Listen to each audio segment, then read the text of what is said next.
Hello students, welcome to our study. Myself Soumya Mishra, your guide for English literature and language. तो पहले start करने के पहले मैं आप लोग को पहले ही वो डिस्क्लेमर जो होता है वो दे दूं कि मेरी क्योंकि तबीयत थोड़ी सी ठीक नहीं है, इसलिए आवाज़ के साथ आपको थोड़ा सा एडजस्टमेंट करना पड़ेगा। ऑल्दो उतनी ख़राब भी नहीं आ रही है आई गेस, बट हाँ थोड़ी सी बदली है तो हो सकता है आप लोग थोड़ा सा अलग सा लगे।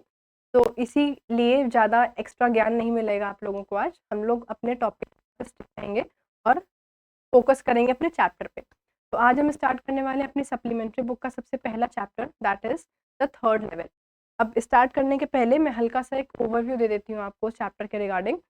इस चैप्टर में पहले मैं हल्का सा इसका बैकग्राउंड के बारे में बात करते हैं। इस चैप्टर में जो प्रोटैगनिस्ट है चार्ले, वो एक इमेजिनरी प्लेस क्रिएट करता है जिसका नाम है थर्ड लेवल। और वो थर्ड लेवल किस चीज़ का है? ग्रैंड सेंट्रल स्टेशन, जहाँ पे वो रहता है।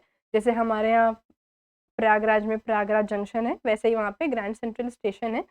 तो वहाँ के थर्ड लेवल की, मतलब इसका मतलब क्या है कि 2 लेवल का वो स्टेशन है, बट वो उसने अपनी एक नई दुनिया बना ली है वहाँ पे। उसको लगता है कि थर्ड लेवल भी एग्जिस्ट करता है। अब वो ऐसा क्यों कर रहा है? बेसिकली इसका रीज़न क्या होता है यूजुअली कि जब आप कोई चीज़ आपके साथ कुछ ख़राब हो रहा है या फिर सिचुएशंस ठीक नहीं चल रही हैं, सब कुछ अजीब सा हो रहा है, आपको लग रहा है कि यार ये तो बहुत ही कुछ भी अच्छा ही नहीं हो रहा है, कुछ भी ठीक नहीं चल रहा है, सब कुछ अभी नेगेटिव एस्पेक्ट में आपको देखने को मिल रहा है। तो फिर आप अपने आप एक ऐसी प्लेस क्रिएट करेंगे अपनी इमेजिनेशन में, अपने दिमाग में एक ऐसी प्लेस चाहोगे ना जहाँ पे वो सारी प्रॉब्लम्स एग्जिस्ट ना करती हूँ। तो बस एग्जैक्टली वैसे भी चार्ली चार्ली जो है उसने एक नई प्लेस क्रिएट करी अपने दिमाग में इमेजिनेशन के तौर पे, और उसी का नाम है उसने दिया है द थर्ड लेवल। अब बिना टाइम वेस्ट किए हम लोग डायरेक्टली अपने चैप्टर पे आते हैं और देखते हैं कि आगे हम लोग को क्या क्या पढ़ना है। सबसे पहले अच्छा मैंने आपको ऐसा पॉइंट वाइज बना के दिया है ताकि आज जैसे पैराग्राफ रहता है तो कन्फ्यूजन होता है कि क्या क्या पढ़ना है क्या क्या नहीं। तो मैं आप लोगों को की पॉइंट्स कीवर्ड्स जितने इंपॉर्टेंट पॉइंट्स हैं याद रखने के लिए, बेसिक इन्फॉर्मेशन जो आपको आगे हेल्प करने वाली है, वो सारी चीज़ें मैं हाईलाइट करते हुए चलूँगी। तो ध्यान दीजिएगा थोड़ा इस बात पे। और सब मैंने बहुत ही पॉइंट वाइज बनाया है, पूरी चैप्टर की जो समरी है डिटेल वे में है और पॉइंट वाइज है, तो कोई भी प्रॉब्लम नहीं आएगी। चलो सबसे पहले हम लोग देखते हैं इंट्रोडक्शन टू चार्ले। अब चार्ले कौन है? ये है हमारे चैप्टर का, हमारी स्टोरी का प्रोटैगनिस्ट है। प्रोटैगनिस्ट हम कहते हैं जो मेन कैरेक्टर होता है, जो सेंट्रल कैरेक्टर होता है किसी भी स्टोरी का, उसे हम लोग लिटरेरी लैंग्वेज में प्रोटैगनिस्ट कहते हैं। Charlie the protagonist is introduced as a 30-year-old man. अब उसकी एज क्या है? 31 year old का है वो, लिविंग इन न्यूयॉर्क। कहाँ रहता है वो? न्यूयॉर्क में रहता है। He enjoys collecting stamps and feels burdened by the fast-paced, stressful life of the modern times. अब उसके अकॉर्डिंग जो आजकल की दुनिया है, आजकल की जो मॉडर्न टाइम्स है, देखो जैसे अभी मैं आपको प्रैक्टिकल ग्राउंड पे बताऊँ, अभी आप देखेंगे अगर पहले के टाइम से अभी का जो पूरा डिजिटलाइजेशन चल रहा है, बहुत ही आधुनिक चीज़ें आ रही हैं, टेक्निक जो है वो इवॉल्व हो रही है, हम लोग एआई आ रहा है, रोबोटिक्स आ रहा है। तो अब अगर पहले के टाइम से कंपेयर करो तो हम लोग काफ़ी ज़्यादा इवॉल्व हो गए, काफ़ी ज़्यादा डेवलप हो रहे हैं हम लोग का सोसाइटी, हम लोग का वर्ल्ड जो है। लेकिन अगर हम इसको थोड़ा-सा दिमाग लगाओगे, थोड़ा-सा इसको अगर हम इमोशनल एस्पेक्ट में देखेंगे, तो आपके पास पहले जैसे अगर मैं गाँव और शहर की बात करती हूँ, तो आपने देखा होगा गाँव में इतनी टेक्नोलॉजी नहीं है, वहाँ पे एआई नहीं मिलेगा आपको, वहाँ पे आपको रोबोट नहीं मिलेंगे, वहाँ पे इनफैक्ट सबके पास स्मार्टफ़ोन हो ये भी ज़रूरी नहीं है। बट अगर आप शहर की बात करो तो हर एक इंसान के पास स्मार्टफ़ोन है, फ्लॉन्ट कर रहे हो, बहुत लोग के पास तो आईफ़ोन भी है, सब लोग फ्लॉन्ट कर रहे हैं लेके। तो यही पॉइंट है। अब अगर मैं इसको थोड़ा-सा साइकोलॉजिकल पॉइंट ऑफ व्यू से बात करूँ आप लोग के सामने, तो आप ये देखोगे कि ज़्यादा खुश कौन है? गाँव में जो शाम को होता है ना, पेड़ के नीचे बैठ के सब लोग 4 लोग बात कर रहे हैं, एक-दूसरे की फीलिंग्स शेयर कर रहे हैं, एक-दूसरे की बातें जो मन में है, उसको शेयर कर रहे हैं। तो वो ज़्यादा साइकोलॉजिकली परफेक्ट है कि अभी हम लोग यहाँ पे मॉडर्न टाइम में बैठे हुए हैं और देखिए अभी क्या होता है, किसी को अगर इन्विटेशन कार्ड भेजना तो कहते हैं कि देखो मैंने व्हाट्सएप कर दिया, व्हाट्सएप के थ्रू इन्विटेशन चला गया। बट पहले क्या होता था कि बाकायदा घर जाके हम लोग इन्विटेशन देते थे, बातचीत करते थे, बताते थे कि कैसा क्या-क्या हुआ है। तो शेयर शेयर ऑफ थॉट्स होते हैं। थॉट्स एक-दूसरे के पास जाते हैं तो एक ब्रॉड माइंडसेट भी बनता है इससे। बट आज के टाइम पे आप ये सारी चीज़ें नहीं देखोगे। आज के टाइम पे इंडिविजुअली तो इवॉल्वमेंट हो रहा है, बट अगर हम एज़ अ सोसाइटी देखें तो वो हम लोग कहीं न कहीं पीछे चले जा रहे हैं। और यही चीज़ अफ़ेक्ट कर रही थी चार्ले को कि आज के टाइम में सब लोग इतना ज़्यादा सेल्फिश हो गए हैं, सबकी लाइफ़ में इतना स्ट्रेस हो गया है कि ज़िंदगी जीना सब लोग भूल चुके हैं। और ये चीज़ चार्ले को इतनी अफ़ेक्ट कर रही थी कि उसने एक नया इमेजिनरी प्लेस बना लिया अपने दिमाग में, जो उसको लगता था कि वहाँ पे कोई भी दिक्कत नहीं होगी, वहाँ पे हर चीज़ सब कुछ परफेक्टली चलना चाहिए। Charlie visits grand central station. अब चार्ली जो है वो अपने ऑफ़िस के काम से रोज़ स्टेशन के थ्रू होते हुए जाता था, मतलब ट्रेन से ही जाता था। तो एक बार वो अपने इस काम से ऑफिस से घर की तरफ लौट रहा था और उसने देखा कि थर्ड लेवल का मतलब जो 2 फ्लोर का स्टेशन है, वहाँ पे थर्ड लेवल का उसको रास्ता कहीं से दिख गया मतलब तीसरे फ्लोर का। One evening, Charlie visits Grand Central Station to catch a train home. While wandering through the station, he accidentally discovers a hidden third level. Accidentally discover मतलब उसने जानबूझ के उसके दिमाग में नहीं चल रहा था कि मुझे यहाँ पे थर्ड लेवल खोजना ही खोजना है, फिर मुझे तो थर्ड लेवल मिल ही जाना चाहिए। उसके दिमाग में था भी नहीं, एकदम अनकॉन्शियसली ऐसी चीज़ें हुई है उसके साथ और उसको अचानक से देखा कि अरे यहाँ पे एक और स्टेशन का सॉरी एक और लेवल का जो है वो रास्ता यहाँ से जा रहा है। ऑल्दो वो रियलिटी में एग्ज़िस्ट नहीं कर रहा था, वो सब कुछ उसकी सिर्फ़ और सिर्फ़ एक इमेजिनेशन थी। मैं आपको स्टोरी के कॉन्टेक्स्ट में बताते हुए चलूँगी कि क्या इमेजिनेशन वो कर रहा है और क्या यहाँ पे रियलिटी की बात हो रही है, ताकि आप लोग को कन्फ्यूज़न ना हो। लेकिन मतलब कन्फ्यूज़ नहीं होना है कि कब रियलिटी की बात हो रही है, कब इमेजिनिंग कर रहा है वो चीज़, तो कन्फ्यूज़ नहीं होना, मैं आपको बताते हुए चलूँगी। तो अभी जो उसने थर्ड लेवल डिस्कवर किया है वो इमेजिनरी है। वो उसने उसको पता नहीं है कि वो एक्चुअली में एग्ज़िस्ट करता है कि नहीं करता है। ऑल्दो सबकॉन्शियसली इसको पता है कि हाँ, ये चीज़ें एग्ज़िस्ट नहीं कर रही हैं, सब मेरे दिमाग की उपज है, सब दिमाग की खुरापात है मेरे। Discovers a hidden third level that he has never seen before.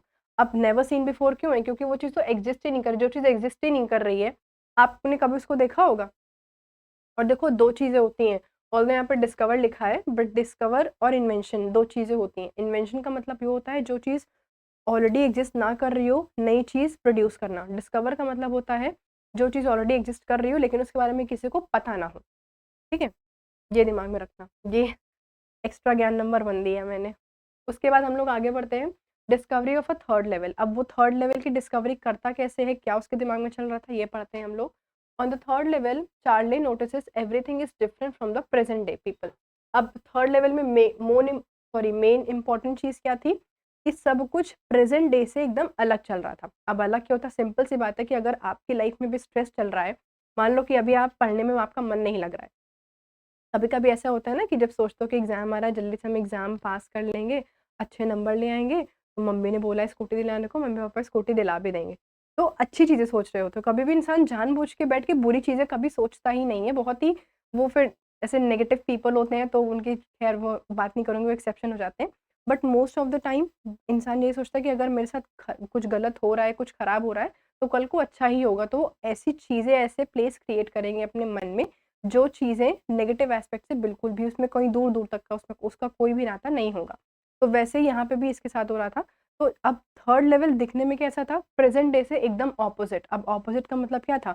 अगर वो प्रेज़ेंट नहीं था तो या तो वो पास्ट में गया होगा और या तो वो फ्यूचर में गया होगा।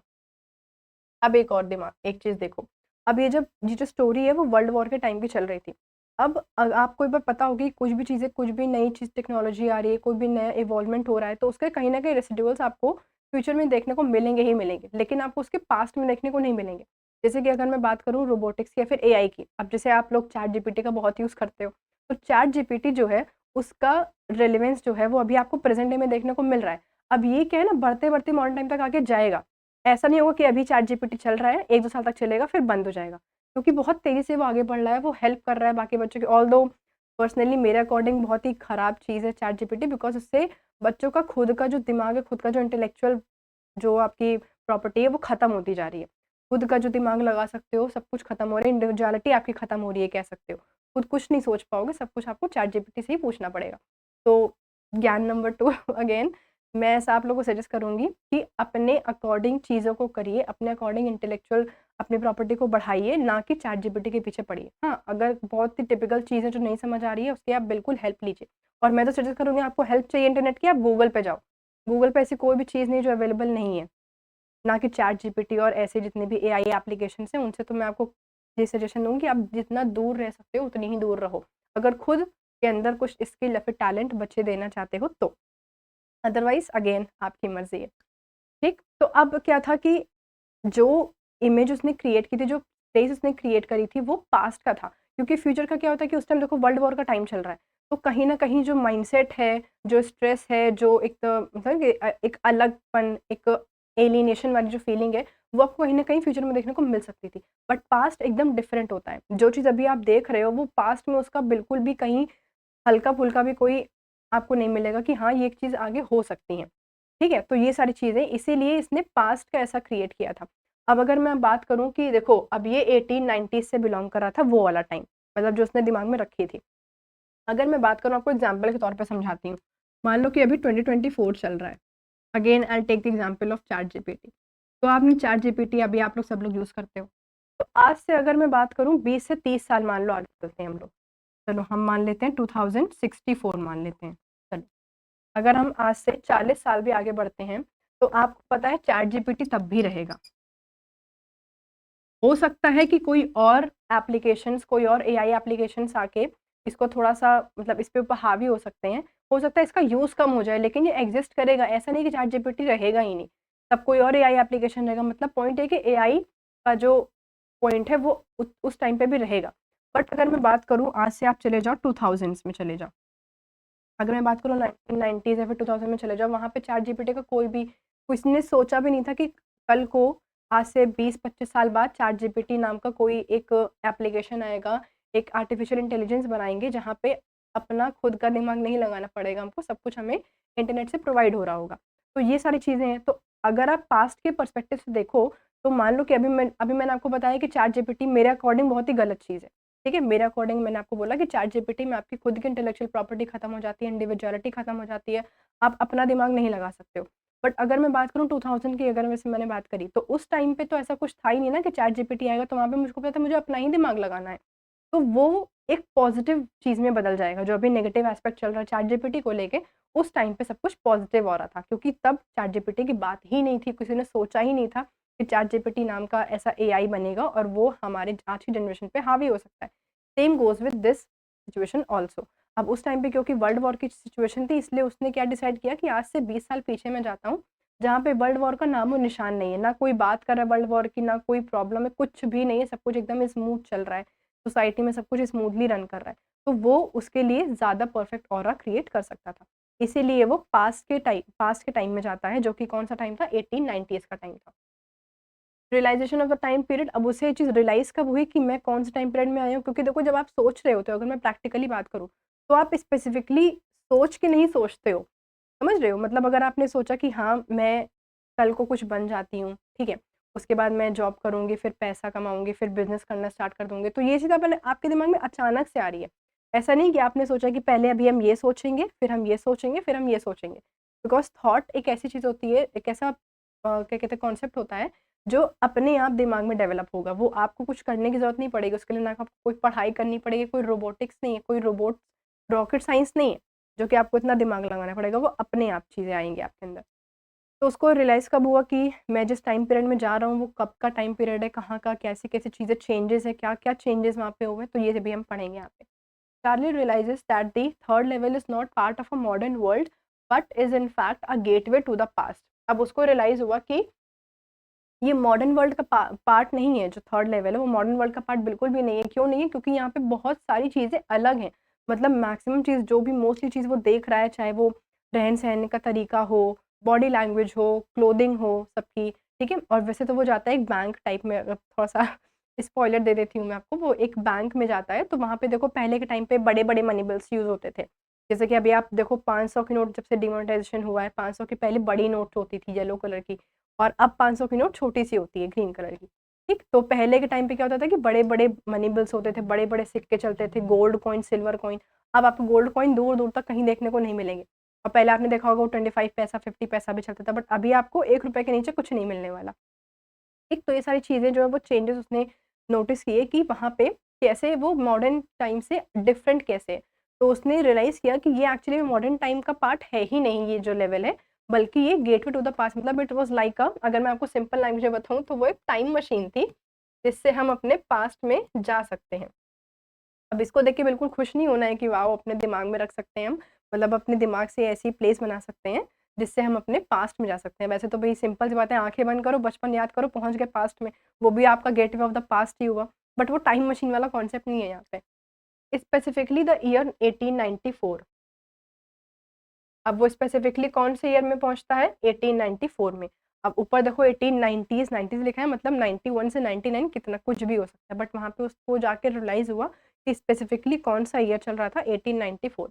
जितनी भी चीज़ें मैंने हाइलाइट करी है, सर्कल की है, वो दिमाग में रख लेना, ये तो ज़्यादा इम्पोर्टेंट है। ही seize people behaving as they would have in that time. अब वो क्या देख रहा था कि उस टाइम पे, जैसे पहले के टाइम में आपने देखा होगा, अगर मैं थोड़ा-सा फ़ॉरेन में चली जाती हूँ, तो आपने देखा होगा ना पहले के टाइम पे देखो लंबे-लंबे गाउन्स पहनती थी लड़कियाँ और वो जो फ्लफ़ी टाइप्स की स्लीव्स होती थी और लड़के क्या लंबे-लंबे कोट पहनते थे, हैट पहनते थे। बट अभी आपको नहीं दिखा, अभी बहुत सब लोग बहुत ही कैजुअल तरीके से रहते हैं, जीन्स, शर्ट, टॉप हो गया, उतना ही काफ़ी है। इतनी गर्मी पड़ रही है, ग्लोबल वार्मिंग की वजह से ज़्यादा कपड़े पहन भी नहीं सकते। बट पहले ऑब्वियसली सिंपल सी बात है कि इससे ग्लोबल वार्मिंग भी नहीं पड़ती थी। अच्छा ये भी एक रीज़न होता है, क्योंकि जब ऐसा अगेन ज्ञान नंबर 3 मैं ऐसे काउंट करते हुए चल रही हूँ। ये भी एक रीज़न होता है कि जैसे-जैसे क्लाइमेटिक चेंज होते रहते हैं ना, वैसे-वैसे आपका रहने का तरीका भी डिफरेंट होता जाता है। अब आप पहले देखोगे तो पहले अगर मैं अपने इंडिया की बात करूँ, पहले देखो हर एक जो वुमन होती है वो साड़ी, सलवार सूट यही सब पहनती थी। अगर आपने ऐसा राजस्थान टाइप में देखो, जैसे राजा-महाराजा में क्या होता था कि वो लोग दिन भर हमेशा ऐसे सजी-सजी रहती थी, हर वक़्त ज़ेवर पहनी रहती थी। बट अभी आपको वो सब नहीं मिलेगा। अभी क्या है कि नॉर्मल जीन्स शर्ट ही पहन लिया, वही बहुत बड़ी बात है, इतनी गर्मी पड़ रही है, यही भी नहीं सहा जाता है, वो तो बहुत दूर की बात है। शादी वगैरह में भी ऐसे तैयार होते हो तो बस 1 घंटे बाद नॉर्मल अपने वापस से अपने रियल लुक में आ जाते हो आप लोग। ठीक? तो वहाँ पे उसने ये चीज़ नोटिस करी कि सब कुछ पहले के टाइम की तरह ही है। मतलब जैसे पहले के टाइम में लोग रहते थे और जो भी चीज़ें यूज़ करते थे, body again I am saying body language हो गया, क्लोथिंग हो गया, बात करने का तरीका हो गया, सब कुछ एकदम पुराने ज़माने का था। Charlie tries to buy a ticket. अब वो वहाँ पे जाके टिकट बाय करने की सोचता है। अब सिंपल सी बात है, अगर आप अपने दिमाग में ऐसा कनेक्ट करते हो, चलो ऐसा सोचो कि आपने आँखें बंद कर रहे हो और आप बहुत तरस सोचोगे। तुमने बोला कि भैया इस दुनिया में कुछ नहीं रखा है, ये सब बहुत ही सब एक जाल है, एक मोह-माया है, यहाँ से मुझको निकलना पड़ेगा। अब निकलने के लिए आपने सोचा कि मैं एक अपने दिमाग में ही ऐसे आपने प्लेस क्रिएट कर ली कि आज से चलते हैं एकदम मस्त, जब ब्रिटिशर्स चले गए थे उस टाइम का जो टाइम पीरियड था वहाँ चलते हैं, कोई दिक्कत भी नहीं थी, ना कोई लड़ाई, ना कोई झगड़ा, कुछ नहीं, सब कुछ एकदम मस्त चल रहा था। उस टाइम पे वैसे बड़े-बड़े मनी बिल देखो यहाँ पे मैंने बनाए, ऐसे बड़े-बड़े मनी बिल्स होते हैं, जो सिल्वर कॉइन्स होते हैं, गोल्ड कॉइन्स होते हैं, ये सब चलते थे। अब आप ये अगर सोच रहे हो कि आज के टाइम पे रह के पुराने करेंसी से आप लोग कुछ खरीद लें, तो वो पॉसिबल नहीं है। जैसे आपने कभी अपने पापा से, अपने दादाजी से सुना होगा कि उनके टाइम पे ऐसा आना करके होता था, एक वो करेंसी होती है, मैं हिंदी में लिख देती हूँ आप लोगों के लिए। कहते हैं ना कि वो तो उस टाइम पे तो हमारे यहाँ 1 आने का बहुत सारा सामान मिलता था, 5 आने का हम लोग बिस्किट खरीद लेते थे। तो मतलब मेरे पापा तो बहुत बताते हैं मुझको, हम लोग उनके बचपन की कहानियाँ मैं बहुत सुनती हूँ, तो मुझको इतना आइडिया है। तो अब अगर आप बोलोगे कि भैया 1 आने का सामान दे दो, तो पहले तो दुकानदार पूछेगा मैडम ये आना क्या होता है? ठीक, तो वो आना वो समझ लेंगे, एल्सा और एना वाली जो आना है वो वाला समझ लेंगे। तो इसीलिए अब अगर ऐसा कंपैरिज़न करके आपको बताऊँ, तो पहले के टाइम में और अब के टाइम में बहुत ज़्यादा लिटरली बहुत वास्ट डिफ़रेंस आपको देखने को मिलेगा। तो इसीलिए अब उसने सोचा कि मैं अभी नए वाले पैसों से पुरानी टिकट खरीद लेता हूँ, तो भैया वो तो वहाँ नहीं चलेगा, वहाँ पे सब कुछ पुराने ज़माने का है, तो पैसे भी मुझको पुराने ज़माने के चाहिए, नए ज़माने से नहीं हो पाएगा।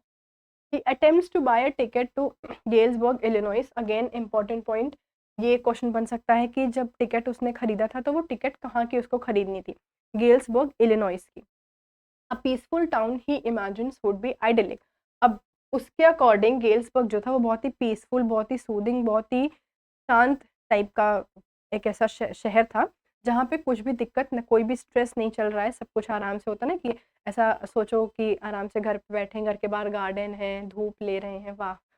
सुन सोच के ही मज़ा आ रहा होगा। तो बस वैसा ही उसने ऐसा सोचा कि बहुत ही पीसफुल टाउन उसके अकॉर्डिंग वही था गेल्सबर्ग, इलिनॉइस से, तो उसने सोचा कि मैं इसी की टिकट ले लेता हूँ।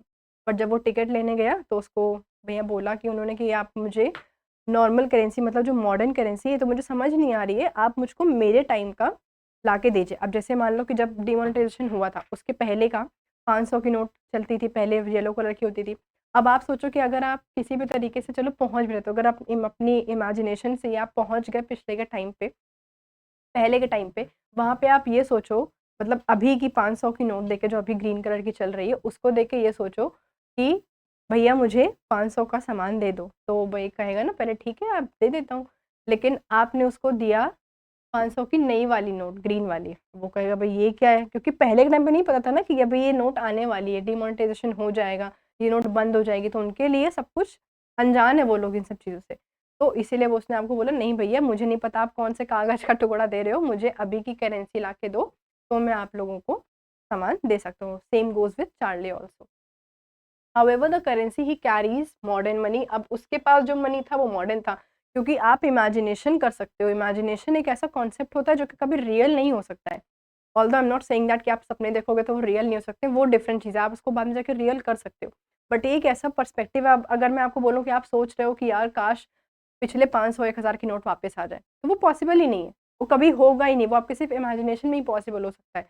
अगर हम प्रैक्टिकल लाइफ की बात करें तो वैसे यहाँ पे भी था, उसके पास मॉडर्न मनी थे, मॉडर्न बिल्स थे, जो कि पहले के टाइम से बहुत ही डिफरेंट थे, इसीलिए उसने सोचा कि मैं जाता हूँ बैंक, जो जैसे हमारे यहाँ आरबीआई है, वहाँ जाता हूँ और वहाँ से करेंसी चेंज करवा लूँगा। करेंसी चेंज करवा सकते हो, लेकिन यह एग्ज़ैक्टली वही वाली बात हो गई कि आप अलग-अलग कंट्री की चेंज, जैसे मान लो कि अगर हम पैसा लेके जाएँ, मतलब रुपए लेके जाएँ और बोलें कि भैया इसको हमको डॉलर में चेंज करके दे दो जितना बने, तो वो पॉसिबल है। बट अगर मैं वहाँ जाके ये बोलूँ कि ये 500 की नई नोट रखो और मुझे पुरानी नोट दो, तो वो लोग कभी नहीं देंगे। क्योंकि अगर मैं एक से कंट्री की बात करती हूँ, कंट्री के अकॉर्डिंग करेंसी जाती है। अब अगर करेंसी चेंज हो रही है या फिर इवॉल्व हो रही है, डेवलप हो रही है नई-नई, तो उसको हम वापस से नहीं चेंज कर सकते हैं। हाँ, उसको हम दूसरे कंट्रीज़ से करेंसी चेंज करा सकते हैं, एक्सचेंज हो सकती है वो चीज़। लेकिन आप अगर ये सोचें कि आज मतलब इंडिया की जो करेंसी है वो वापस से पहले के नोट्स मुझे मिल जाएँ, तो वो पॉसिबल नहीं है। वो अब ज़िंदगी में कभी वो नोट नहीं चल सकती है। बस यही वाला उसके साथ भी थोड़ा-सा मैटर हो गया था। Is not accepted and he leaves the station without getting a ticket. अब उसने सोचा कि ठीक है, कोई बात नहीं, आपको मुझको नहीं देना मत दीजिए, मैं मनी बिल चेंज करवा के लाऊँगा तब मैं टिकट खरीदूँगा। उसने कहा ठीक है भैया जाइए आप, कोई दिक्कत नहीं, आपको जो करना है करिए। Charlie tells his wife and friend, अब वो अपने ये सब जो उसने सोचा पूरा कि वो एक थर्ड लेवल को उसने डिस्कवर किया है, वो एग्ज़िस्ट करती है, टिकट लेने गया था, सब चीज़ें उसने अपनी वाइफ को और अपने फ्रेंड को बताई। बट उन लोग को तो पता था ना कि ये इसका ऐसे सिर्फ़ इसका साइकोलॉजिकल थिंकिंग है, एक्चुअली में कुछ भी एग्ज़िस्ट नहीं करता है। Charlie shares his discovery with his wife Louisa, wife का नाम याद रख लेना, and his psychiatrist friend Sam. अब उसका जो दोस्त था उसका नाम सैम था, जो कि एक साइकियाट्रिस्ट था, मतलब उसका डॉक्टर भी था, क्योंकि मेंटल लेवल थोड़ा सा अनस्टेबल हो गया था इन सब चीज़ों की वजह से, तो उसको वो क्योर भी करता था। Both dismiss the story believing that Charlie's experience is a psychological escape. अब उनके अकॉर्डिंग क्या था कि चार्ली का जो एक्सपीरियंस है वो एक साइकोलॉजिकल एस्केप है। साइकोलॉजिकल एस्केप का मतलब ये होता है जब आप आस-पास की दुनिया से इतने तृप्त हो जाते हैं, इतने त्रस्त हो जाते हैं कि अपनी अपने ही अलग दुनिया बन रही है, अपनी एक फेरी लैंड बन रही है, जो कि एक्चुअली में एग्ज़िस्ट नहीं करती है। अब इसको एस्केप इसलिए बोला गया क्योंकि आप सामने जो आपकी सिचुएशन है, वो उसको एक्सेप्ट नहीं कर सकते हो। एक एग्ज़ाम्पल लेते हैं। मान लो कि अभी आप लोग का अभी एग्ज़ाम हुआ है रिसेंटली, ठीक है? आपने एग्ज़ाम दिया और आपने ऐसा एक्सपेक्ट किया कि अगर मान लो 100 मार्क्स का पेपर है, तो मेरे कम से कम 80 तो बनने ही चाहिए। इतने तो बनने ही चाहिए। बट किसी तरीके से अनफॉर्च्यूनेटली आपके 50 आ गए। अब आप सोचोगे ना मैंने तो इतना बढ़िया लिखा था, सब कुछ ठीक-ठाक चल रहा था, तो ये 50 कैसे आ गया? तो आप क्या दिमाग में रखोगे कि शायद मैम से ही कोई गलती हुई होगी, मैम ने ठीक से कॉपी नहीं चेक करी होगी, मुझको कॉपी निकलवानी है, कॉपी देखनी है। तो आपने कहा ठीक है भई, अब मुझको कॉपी निकलवानी है, आप स्कूल गए, एप्लीकेशन दिया, कॉपी निकलवाई, सब कुछ चेक किया, तो आपके मतलब एकदम जेन्युइन करेक्शन हुआ, लेकिन हुआ था उसमें, और फिर आपको रियलाइज़ हुआ कि नहीं-नहीं, मतलब 50 मार्क्स ही आए हैं। मतलब उसमें कुछ गलत गलत तरीके से चेकिंग नहीं हुई थी। अब पॉइंट ये है कि आपने इसके पहले जो सोचा कि मैंने इतना लिखा तो था, लेकिन स्टिल मेरा 50 कैसे आया? इसे कहते हैं कि रियलिटी को एक्सेप्ट ना करना। ये बहुत ही छोटी-सी, बहुत ही अनकॉन्शियस चीज़ होती है जो कि समझ नहीं पाता। अगर मैं आपको as a normal human being level के बारे में बताऊँ, तो मैं उसको उस पर्सपेक्टिव से आपको बताना चाहती हूँ। अभी आप ऐसा मत सोचो कि मैं मतलब आप स्टूडेंट हो, मैं टीचर हूँ, ऐसा कुछ नहीं होता है। क्योंकि एज़ अ ह्यूमन बीइंग सबकी लाइफ़ में एक ऐसा फ़ेज़ आता है जो उसको नहीं चाहिए होता है। हो सकता है कभी-कभी ऐसा होता है कि अब मुझे जो चीज़ नहीं चाहिए वही मेरे सामने आके खड़ी हो गई है। तो इसका सबसे अच्छा तरीका क्या है कि आप उसको फ़ेस कर लो। जैसे कभी-कभी होता है थोड़ा-सा, मतलब ऐसा लोग सोचते हैं कि भैया बस मैं जा रही हूँ लेकिन ये ना दिखे मुझे, ये ना दिख जाए, ये ना दिख जाए। और वही इंसान अगर आपके सामने आके खड़ा हो जाए, तो एकदम नर्वस हो जाते हो। नहीं, फेस करो उसको। मान लो अगर आपको कोई चीज़ नहीं, आपने अभी डीप वाटर पढ़ा था, उसमें हम लोग ने क्या सीखा था कि उसके वो जो उसका डर था पानी को लेके, वो उसको फेस ही नहीं कर पा रहा था। जिस दिन उसने फेस किया, वो डर ही खत्म हो गया। तो पॉइंट ये नहीं कि मतलब अब देखो अगेन इसको नेगेटिव तरीके से मत ले लेना कि हर चीज़ को फेस ही करते चलो। कहीं-कहीं थोड़ा-सा कंट्रोल में रहना भी ज़रूरी होता है। बट मैं वैसे बता रही हूँ कि मतलब ऐसी कोई भी चीज़ों से आपको डरना नहीं है, फिर बैक ऑफ नहीं करना है, जहाँ पे आपकी खुद की पर्सनैलिटी खराब हो रही हो। ठीक है? पर्सनैलिटी डेवलपमेंट में अगर इफ़ेक्ट पड़ रहा है, तो फिर दिक्कत वाली बात हो जाएगी। खैर चलो। Believing that Charlie's experience psychological escape driven by his subconscious desire. अब सबकॉन्शियसली उसके मन में सब चल रहा था to flee the stress of modern life. किस लिए चल रहा था? ताकि अब वो जब हर वक्त थर्ड लेवल के बारे में सोचता रहेगा, तो ऑब्वियस सी बात है कि वो अभी जो प्रेज़ेंट टाइम पे चल रहा है उसके बारे में सोचेगा ही नहीं बिल्कुल भी। तो कहीं न कहीं वो अभी प्रेज़ेंट लाइफ़ से उसने एस्केप कर लिया है। ठीक?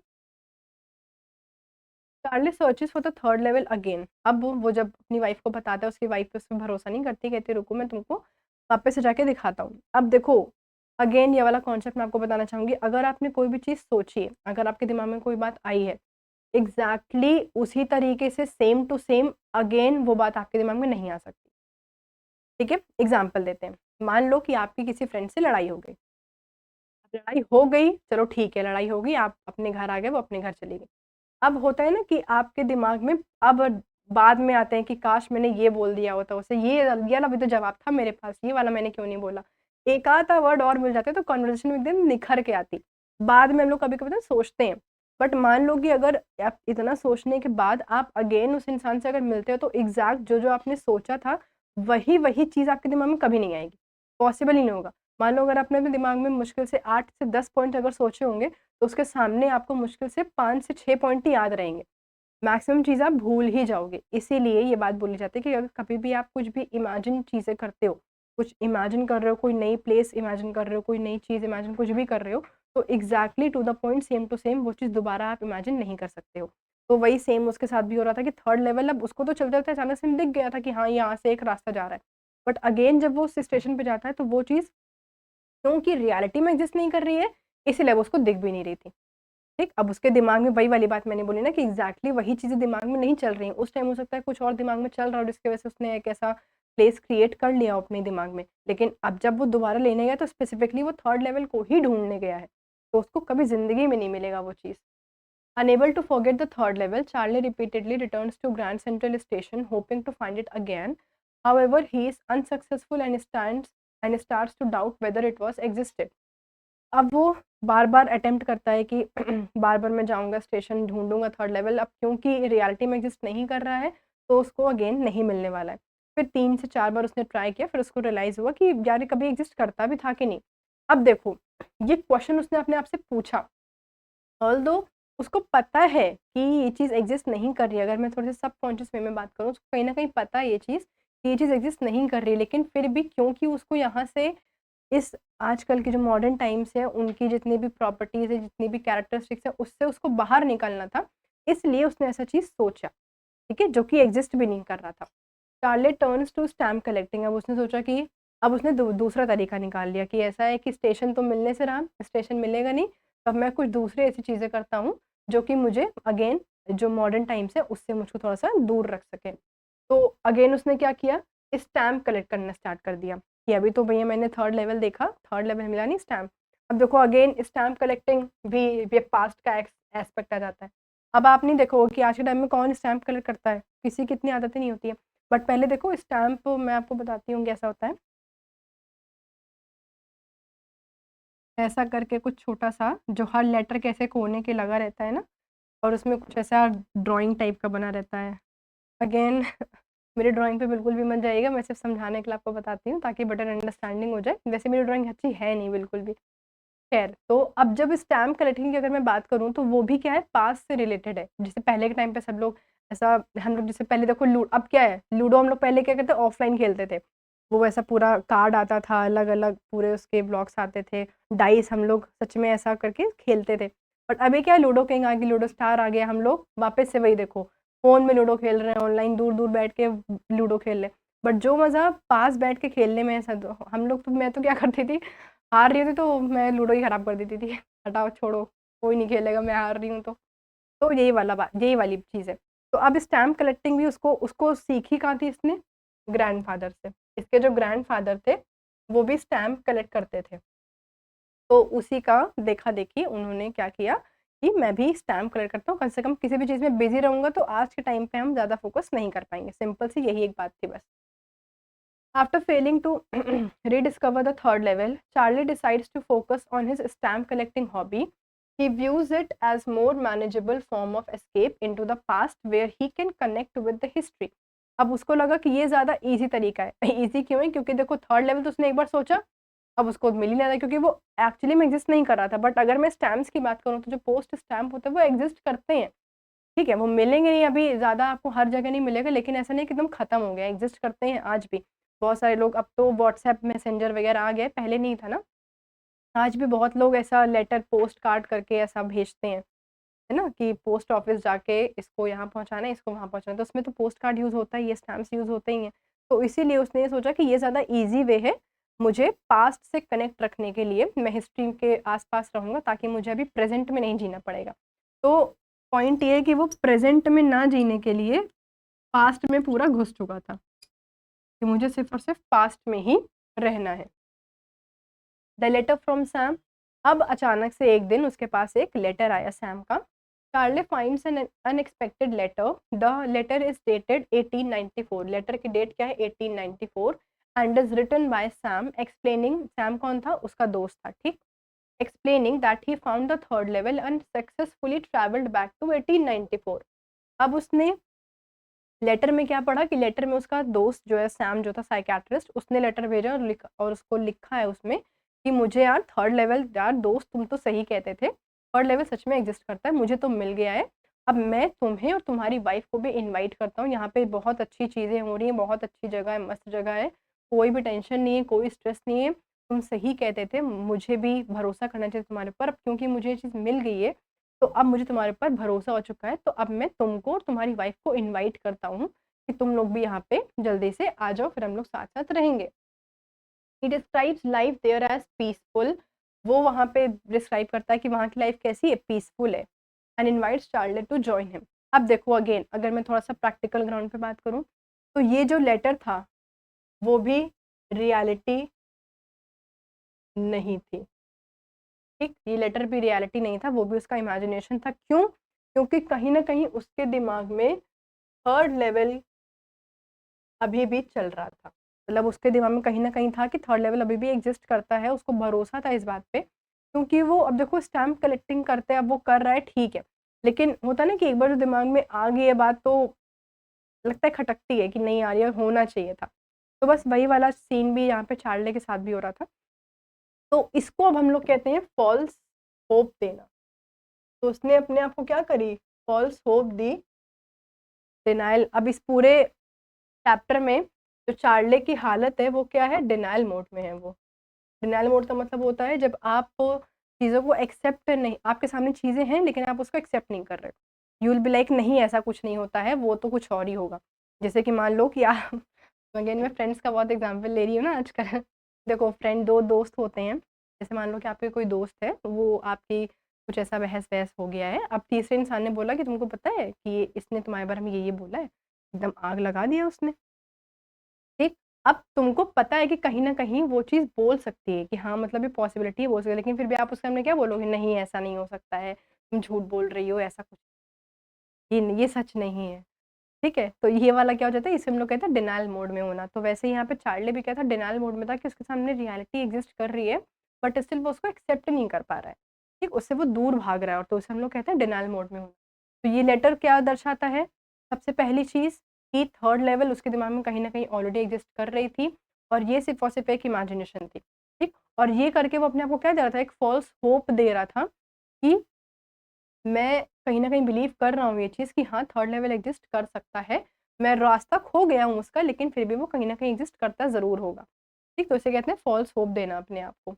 अब इससे कन्क्लूज़न क्या निकलता है, the story ends with Charlie realizing that Sam believed in the third level. अब इसके अकॉर्डिंग जो था, वो सैम ने बिलीव कर लिया था कि थर्ड लेवल एग्ज़िस्ट करता है। ये लाइन क्यों आई है, अगेन मैं आपको बताती हूँ ये चीज़। ये लाइन इसलिए यहाँ पे इम्पोर्टेंट है, इसको थोड़ा-सा इम्पोर्टेंट मार्क कर लेना, क्योंकि वो कन्विंस नहीं कर पा रहा था ना अपनी वाइफ को और अपने फ्रेंड को। चैप्टर के लास्ट में उसने लेटर वाला इसलिए रखा है कि रीडर्स को लगे, जो आप स्टोरी जब पढ़ोगे इसको, तो आपको ये चीज़ रियलाइज़ होगी कि हाँ, शायद वो एग्ज़िस्ट करती रही होगी, तभी उसने किसी एक इंसान को बिलीव करवा दिया। मतलब एक इंसान को उसको पता चल गया, उसको बिलीव हो गया, भरोसा हो गया कि जो चार्ली है वो गलत नहीं कह रहा था। तो इस पूरे को स्टोरी के एंड में ये चीज़ क्यों बोली गई है, क्योंकि एट द एंड वो आपको रीडर्स को बताना चाह रहा था कि जो मैं बोल रहा हूँ, वो सही है। ठीक है? जो थर्ड लेवल है वो एग्ज़िस्ट कर रहा है। This twist leaves a reader questioning whether Charlie's experience was real और इमेजिन। अब ये चीज़, ये जो है ना, रियलिज़्म और इमेजिनेशन, इन दोनों के बीच का डिलेमा, आपको क्या लगता है कि रियलिटी थी? क्योंकि अगर देखो अभी मैं आपको बता रही हूँ कि ये इमेजिनेशन थी। बट अभी 2 सेकंड के लिए सोचो कि यहाँ पे मैम ने अभी कुछ नहीं बताया कि रियलिटी एग्ज़िस्ट कर रही है कि नहीं कर रही, हटा दो।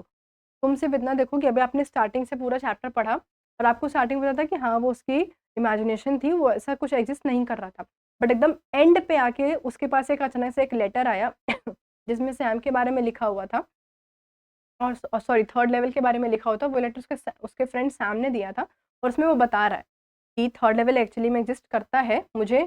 ये चीज़ मुझे रियलाइज़ हो गई है और मैं अब तुमको भी जॉइन करना चाहता हूँ। मतलब मैं चाहता हूँ कि तुम भी मुझे आके यहाँ पे जॉइन करो। तो अगर हम सिर्फ़ इस लेटर के बेस पे देखें तो हम लोग को रियलिटी लगेगी कि हाँ, अचानक से अब उसको सैम का भी लेटर आया तो मतलब सच ही होगा। क्योंकि अगर देखो एस्केपिज़्म वाला पॉइंट होता, अगर इमेजिनेशन वाला पॉइंट होता तो वो सिर्फ़ चार्ली एक इंसान अलग-अलग वक़्त पे एकदम एग्ज़ैक्ट सेम चीज़ नहीं सोच सकता, वही वाली बात है। तो इसीलिए रीडर्स को ऐसा दिखाने के लिए कि जब दोनों लोग यही सोच रहे हैं इसका मतलब है वो एग्ज़िस्ट कर रहा होगा। तो यहाँ पे एक बिलीफ दिखाने के लिए चार्ली ने इस कॉन्टेक्स्ट को रखा है। ऑल्दो ये इसकी इमेजिनेशन ही होती है, ठीक है? कि मेरे पास एक लेटर आया है, उस लेटर में सैम ने एक्सेप्ट कर लिया है कि थर्ड लेवल एग्ज़िस्ट करता है और अब वो मुझे भी वहाँ पे बुलाना चाहता है। तो ये वाला जो क्वेश्चन था ना कि रियल और इमेजिन्ड है, तो इसका आंसर तो ख़ैर इमेजिन्ड ही होगा। But still I would suggest you कि इसको पूरा पढ़ने के बाद आप एक बार इसको टेक्स्ट वाइज़ पढ़ना। थोड़ा-सा कन्फ्यूज़िंग लगेगा कि जैसे कब रियलिटी आ रहा है, कब पास्ट में जा रहा है, बट जब पढ़ोगे अभी मैंने आपको बता दिया है ना, तो पढ़ने के बाद आपको थोड़ा-सा क्लैरिटी हो जाएगी। And whether the third level is truly a gateway of another time और नॉट। ये क्वेश्चन एक आखिरी में निकल के आएगा। अब इसके अकॉर्डिंग आप अपने तरीके से आंसर लिखोगे तब भी कोई दिक्कत वाली बात नहीं होगी। ठीक? तो आई होप आपको ये पूरा जो स्टोरी है वो समझ में आ गई होगी। अब आते हैं हम लोग मेरे फेवरेट पार्ट पे, दैट इज़ होमवर्क पार्ट। तो होमवर्क में आपको ज़्यादा कुछ नहीं करना है, सिर्फ़ और सिर्फ़ आपको थीम्स बतानी है इसमें, कौन-कौन सी थीम्स हैं, ठीक? अभी देखो वैसे तो अभी आप लोग का 12th चल रहा है, स्कूल के टाइम पे हो, तो इतना ज़्यादा डीप में घुसने की हो सकता है बहुत लोग बोलते होंगे कि लाइक इंग्लिश ही तो है, समरी पढ़ के या फिर हल्का-सा मतलब चैप्टर समझ के भी आंसर दे लो, कोई दिक्कत नहीं। बट मैं आपको ये चीज़ बताना चाहूँगी कि जो क्वेश्चंस होते हैं ना, देखो कभी-कभी होता है कि देखो वो भी डिपेंड करता है कि आपके क्वेश्चन पेपर पे डिपेंड होता है। कभी-कभी ऐसा होता है कि बहुत टफ क्वेश्चंस बन जाते हैं, कभी-कभी बहुत ईज़ी क्वेश्चंस बनते हैं। तो आई वुड सजेस्ट कि आप किसी भी चैप्टर की इंटरप्रिटेशन आपको बढ़िया रखनी है, उसका कॉन्सेप्ट समझ में आना चाहिए। स्टोरी से ज़्यादा कॉन्सेप्ट पे फ़ोकस किया करो। कॉन्सेप्ट का मतलब ये नहीं होता है कि चार्ले को थर्ड लेवल दिखा, फिर वो बिलीव नहीं कर रहा था थर्ड लेवल में कैसे-कैसे चीज़ें हो रही थी, नहीं। क्वेश्चंस आपके इंटेलेक्चुअल ग्राउंड पे पूछे जाएँगे, आपको क्या समझ में आया है? आप जब कोई चैप्टर पढ़ते हो तो जो चीज़ उसमें दे भी नहीं रही होगी, वो चीज़ आपसे पूछी जाएगी। तो उस पे ज़्यादा फ़ोकस करना है आपने, ठीक है? तो अभी के लिए आपको सिर्फ़ और सिर्फ़ इसकी थीम्स जो भी आपको लगती हैं कि कैसे-कैसे चीज़ें हो रही, जैसे मैंने आपको कुछ-कुछ बताया, जैसे कि एक डिनायल मोड में रहना, ठीक है? एलियनेशन का मतलब होता है जब आपको बहुत अकेला-अकेला सा फ़ील होता है, उसे हम लोग एलियनेशन कहते हैं, ठीक? ओह! सॉरी, ये तो पूरा ही मिट गया। थीम्स आपकी एक डिनायल मोड में है प्रोटैगनिस्ट और दूसरा इसकी एलियनेशन, ठीक है? ये तो मैंने 2 बता दिया है, मैं एक आध आपको बता सकती हूँ लेकिन फिर मैक्सिमम आपको बतानी पड़ेगी। एक वो भी हो सकती है रियलिटी से भागना, ठीक है? रियलिटी को एक्सेप्ट नहीं करना है आपने। मैं बत सिखा नहीं रही हूँ ये चीज़, मैं बता रही हूँ चैप्टर के कॉन्टेक्स्ट से, ठीक है? रियलिटी को एक्सेप्ट नहीं करते हो। तो देखो एक और चीज़ भी है, जब आप कोई स्टोरी पढ़ोगे तो आपको उसमें से कुछ ना कुछ सीखने को मिलेगा। जैसे अभी मैं अगर इस चैप्टर की बात करूँ तो इस चैप्टर से आपको सबसे बड़ी चीज़ सीखने को क्या मिल रही है, कि जब आपको पता होता है कि मेरे सामने जो चीज़ें चल रही है वो हमसे नहीं सहा जाएगा। कभी-कभी ऐसा होता है ना कि जो हो रहा है वो सह नहीं पा रहे हैं हम, तो उसके लिए आपको एक नई इमेजिनरी चीज़ें बनाने की कोई भी ज़रूरत नहीं है। Instead face that problem and just get over with. उसके पीछे-पीछे लगने से, उससे पीछे भागने से कोई मतलब नहीं होगा, उसको फेस करो, खत्म करो, वो चीज़ें हट जाएँगी अपने आप लाइफ़ से। बट उसके बारे में सोचते रहना, उसी में अपना दिमाग खराब करना, स्ट्रेस लेना कोई मतलब का नहीं रह रहा है, ठीक है? तो ये भी आपको एक सीखने को मिलेगा, ये सारी चीज़ें। तो ये आप लोग का थीम वाला होमवर्क हो जाएगा। और इसके पहले मैंने डाला था शायद उसका इंडिगो का डाला था कि डीप वाटर का, फ्लेमिंगो का ही डाला था, है? तो उसमें अगेन मैं 5 स्टार देना चाहूँगी, वापस से मैं थोड़ा-सा येलो-येलो बना लेती हूँ 5 स्टार, ठीक है? अगेन मैं 5 स्टार देना चाहूँगी जिन जिन भी बच्चों ने उसको अटेम्प्ट किया है। ठीक? उन सारे बच्चों के लिए ये 5 स्टार है। मैं यहाँ पे एक्चुअली चॉकलेट नहीं बना सकती हूँ क्योंकि मुझे आती नहीं है, अगेन मेरी ड्राइंग थोड़ी-सी ख़राब है। तो अभी इस स्टार से काम चला लो, ये स्टार ज़्यादा प्रिटी है ना इसीलिए। ठीक? तो बस आज के लिए इतना ही। आई होप आपको ये सेशन पूरा अच्छे से समझ में आया होगा और अच्छा लगा होगा। और पढ़ना स्टार्ट कर दीजिए क्योंकि अभी आपके बोर्ड्स आने वाले हैं जनवरी, फ़ेब में, जहाँ तक है फ़ेब में ही होगा। तो उसके लिए अच्छे से प्रिपरेशन करना एकदम स्टार्ट कर दो। Thank you so much.